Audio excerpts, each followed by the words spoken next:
welcome to my review of the Playscale Razor Crest ship, released in 2020 for only $140. Number 75292 with 4 or 5 minifigures depending on how you look at it. It has a pretty decent minifigure selection and a very big build here with a nice interior and exterior design, but released in 2020 for $140. Now you'll see prices anywhere from $160 to $200 new in box. But should you buy this set today? Let's find out and take a closer look. Starting off with the best minifigure in this set, we have the Mandalorian himself. Now, he does not have his best car armor, and that is a shame, but the armor they did give us here is pretty detailed. Now, it doesn't have arm printing like the $500 UCS set, but that's okay, as the UCS sets should have that extra mile of detail. But this is a pretty nice figure with no head print underneath, but he does have his helmet, cape, and detail armor, which is nice. This set, he also includes his rifle here, made out of a blaster, pistol, and just some brick pieces. The next figure we have in this set is the companion to the Mandalorian. We have Baby Yoda, and I mean, it's a fine figure. They use the baby torso here, and they just give him an updated design for Grogu, and he has the molded head, which I think was pretty cool, and the big ears especially stand out. Next up, depending on if you call this an actual figure or not, we have IG-11, the bounty hunter droid sent to eliminate Baby Yoda.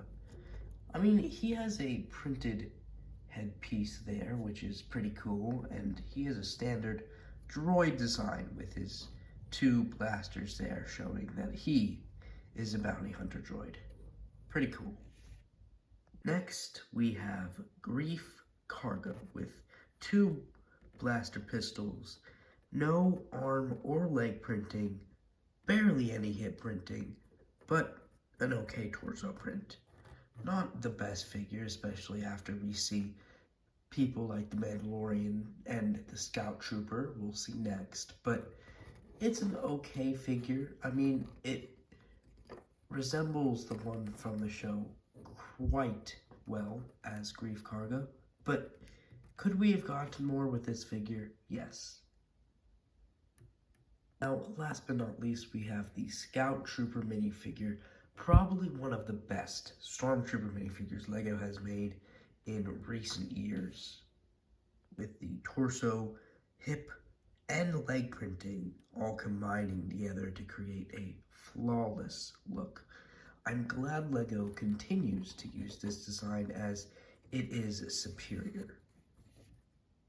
Moving the minifigures out of the way, let's move on to the behemoth of a ship.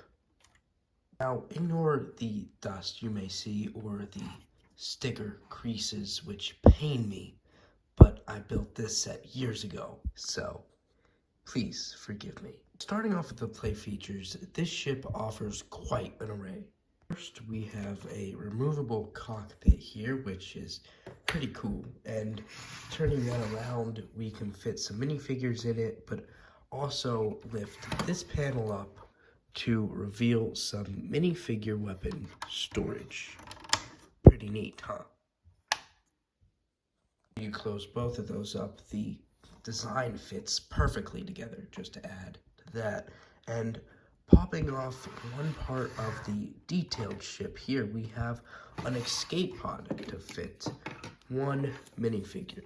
Now, you could fit Din Djarin if you want to, but it's a little weird to fit him because of his cape. But once you do fit him in, you place it back in place. There's his head there. You'll never know he was missing. Turning the ship to the sides, we have 2 bays here that fold down. One for a minifigure, well, Din Djarin's bed area there, which all folds up nicely. And then the other side has some storage for spring-loaded shooters, which brings us to our next play feature. Because we have spring-loaded shooter missile storage, where are the spring-loaded missiles?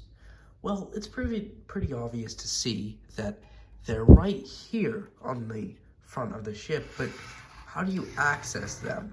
Well, that's where it's smart, because all you have to do is push down on these two tabs right here, and then fire.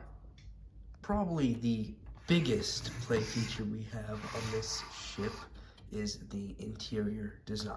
The interior on this set is quite massive, and it's quite easy to get to.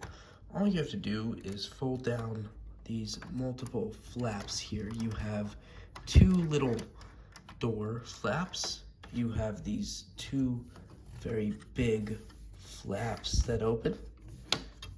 And then you have the cargo bay flap, which is where the minifigures are supposed to enter and exit in the actual canon universe. Moving into the interior, you don't have much besides a few exposed studs and a lot of space to put your minifigures given in this set. But you also have these bays for these carbonite figures, as Din Djarin has frozen them in carbonite. Pretty cool feature for this set. Closing everything up though, you're greeted with a very gray build, but the tan stickers and accents just give it a little pop. Like I said, you do have some stickers for detail, but most of the stickering on the top is actually greebling techniques, which I really like about this set. I believe this is also the first time we see these triangle pieces, as they are quite useful to mock builders when they want to tile something off. But this big set here is quite very sturdy as something pops off. I was saying, this set is very sturdy, and for a big set, it's very impressive. Now, you would usually hold it with two hands here and here, very swooshable ship, but if you wanted to, you could actually hold it from just a tail end, and the ship is fine. It's quite impressive for this ship, and you do have many Technic pieces that make that connection happen, but a very nice design with the detailing all around for this ship.